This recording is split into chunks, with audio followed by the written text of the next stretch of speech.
ये तस्वीरें बालाघाट जिले की हैं, जहां वार सिवनी क्षेत्र के अंतर्गत भगवान श्री राम की नगरी रामपायली के दर्जनों गांव के हजारों ग्रामीणों ने मंगल यात्रा निकाली और भगवान श्री राम मंदिर में विशेष पूजा अर्चना की। इस अवसर पर बालाघाट सिवनी क्षेत्र के सांसद ढाल सिंह बिसेन मुख्य रूप से मौजूद रहे। ये यात्रा पूरी तरह प्लास्टिक मुक्त का संदेश देने के लिए निकाली गयी। कुछ वर्षों पूर्व प्रारंभ हुई ग्राम मंगल यात्रा परंपरा बनते हुए आस्था के जनसैलाब में बदल रहा है। चंदन नदी के किनारे भगवान श्री राम का मंदिर और इसके आसपास हजारों लोगों का जनसैलाब दर्जनों गांव से निकले ग्राम मंगल यात्रा में आए ग्रामीणों की है। भजन कीर्तन गाते गांव-गांव से निकली ग्राम मंगल यात्रा में आए ग्रामीणों का उत्साह और उमंग देखने लायक था। कोरोना काल को छोड़ दे तो पिछले 8 वर्षों से ग्राम मंगल यात्रा निकालकर रामपायली के मंदिर में हजारों ग्रामीणों के द्वारा विशेष पूजा अर्चना की जाती है। इस मंगल यात्रा का उद्देश्य साफ है कि यात्रा के माध्यम से जहां प्लास्टिक मुक्त कार्यक्रम कर प्रकृति के हित में कार्य करने का संदेश देना है, तो वहीं देशभक्ति, संस्कृति और एकता का सबक भी देना है। वहीं इस यात्रा में शामिल हुए सांसद ढाल सिंह बिसेन ने भव्य आयोजन और कार्यक्रम के बारे में पंजाब केसरी से अपने अनुभव साझा किए। एक यात्रा जो परंपरा बन गई और परंपरा भी ऐसी बनी कि हजारों लोग यहाँ, सैकड़ों गांव से, दर्जनों गांव से यहाँ पर लोग गांव से यहाँ आते हैं। ये राम नगरी में इस वक्त हम खड़े हैं रामपायली में, और यहाँ पर हजारों लोग अभी भोजन कर रहे हैं। इस यात्रा का मकसद बताया जा रहा है कि प्रकृति और संस्कृति का संदेश देने के लिए ये यात्रा हर वर्ष निकाली जाती है। 2016 से ये यात्रा प्रारंभ की गई है। इस यात्रा का क्या मकसद है और यहाँ पर जिस तरह से प्रकृति को बचाने का संदेश दिया जा रहा है वो काबिल तारीफ है। यहाँ पर हम जानते हैं, यहाँ कुछ आयोजक हैं, यहाँ सांसद महोदय जी भी आए हैं बालाघाट सिवनी क्षेत्र के, उनसे भी जानेंगे कि इस यात्रा का क्या मकसद है और इस यात्रा के माध्यम से क्या संदेश देना चाहते हैं। आपका शुभ नाम? प्रभात अग्रवाल। अग्रवाल जी, क्या संदेश देना चाहते हैं यात्रा के माध्यम से? प्रकृति को बचाने के लिए प्लास्टिक का उपयोग न किया जाए। 40 से 50 हजार लोगों का भोजन एवं सारी व्यवस्था 200 गांव से ये यात्रा आती है। इसमें प्लास्टिक का उपयोग बिल्कुल भी नहीं किया जाता और पौधारोपण भी किया गया है। ये इतना बड़ा कार्यक्रम बगैर प्लास्टिक के किया जा सकता है, तो छोटे छोटे कार्यक्रमों में जो प्लास्टिक का उपयोग किया जाता है वो नहीं करना चाहिए। कितना हानिकारक मानते हैं प्लास्टिक को?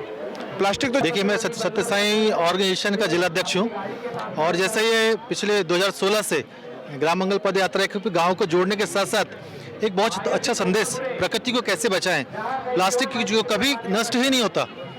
तो एक बड़े आयोजन के माध्यम से जहाँ 50,000 लोग खाना खाते हैं, भोजन करते हैं, प्रेम के साथ करते हैं और एक संदेश देते हैं कि हमको प्रकृति के बचाने के लिए प्लास्टिक का उपयोग हम कैसे बंद कर सकते हैं, कम नहीं। यहाँ टोटल इको फ्रेंडली पूरा कार्यक्रम। ये यात्रा अभी ये जो यात्रा ये हो रही है और इसमें जो प्रयास किया जा रहा है प्लास्टिक को बैन कर और बहुत ही सराहनीय है और मैं चाहता हूं कि इस तरीके से ये आगे हर साल बढ़ता जाए और पूरा यही नहीं सभी जगह प्लास्टिक को बैन किया जाए। और मैं सत्य साई सेवा ऑर्गेनाइजेशन से हूं और जिला अध्यक्ष हूं।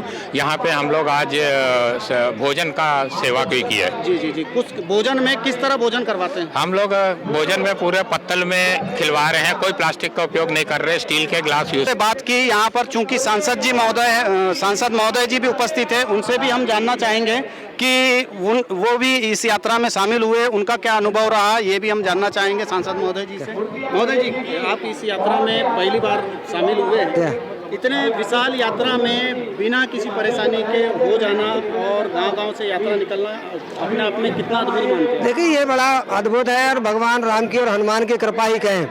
देखिए, जब आध्यात्मिक ढंग से आदमी जुड़कर ये सब काम मेरा है ऐसा सोच के जब करता है तो किसी व्यवस्था की जरूरत नहीं पड़ती है और इसलिए लॉ एंड ऑर्डर की भी जरूरत सरकारी नहीं पड़ती है जब जनता स्वयं स्फूर्त होकर इस काम को करती है। भंडारा करना है, पब्लिक ने तय कर लिया। यात्रा निकलना है, पब्लिक ने तय कर लिया।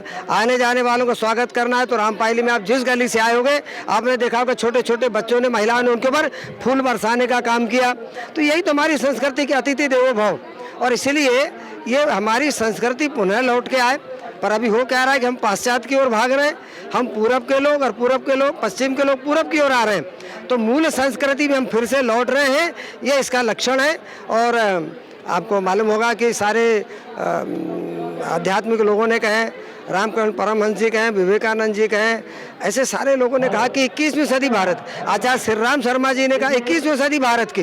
तो स्वाभाविक है कि लग रहा है कि भारत 21वीं सदी की ओर आ रहा है और फिर से भारत सोने की चिड़िया और एक आध्यात्मिक गुरु विश्व में बनने जा रहा है, उसके लक्षण दिखाई देते हैं। ये यात्रा में देखे कि हजारों लोग आए हुए हैं और हजारों लोगों की जो व्यवस्थाएं बड़ी बराबर चल रही है। कई गांव से, दर्जनों गांव से यहाँ पर लोग आए हैं। यहाँ पर प्रकृति और संस्कृति को लेकर एक बेहतरीन संदेश देने का कोशिश की गई है। आप क्या मानते हैं इस बारे में? नहीं, बिल्कुल, मैंने जैसा कि इसके पहले भी आपसे कहा कि जब लोग अपनी संस्कृति की ओर लौटने लगेंगे तो स्वाभाविक है कि हमारी संस्कृति क्या प्रकृति के साथ जुड़ी है, प्रकृति के साथ हमारी संस्कृति है। और जब हम अपनी संस्कृति और अपनी प्रकृति में आएंगे तो सारी विकृति समाप्त हो जाएगी। और जब विकृति समाप्त हो जाएगी तो समाज अपने आप उत्थान की ओर आगे आएगा। तो विकृति की समाप्ति का ये जो युग चल रहा है, और इसलिए आपने देखा होगा कि वहाँ पर युग दृष्टा आचार्य श्री राम शर्मा जी के भी हमारे सारे कितने लोग हैं जो एक ही वाक्य कहते हैं कि हम सुधरेंगे, जग सुधरेगा, हम बदलेंगे, युग बदलेगा, और देश की रक्षा कौन करेगा, तो कहते हैं हम करेंगे। तो तीनों भाव लेके चल रहे हैं, संस्कृति को भी, प्रकृति को भी और देश को भी लेके।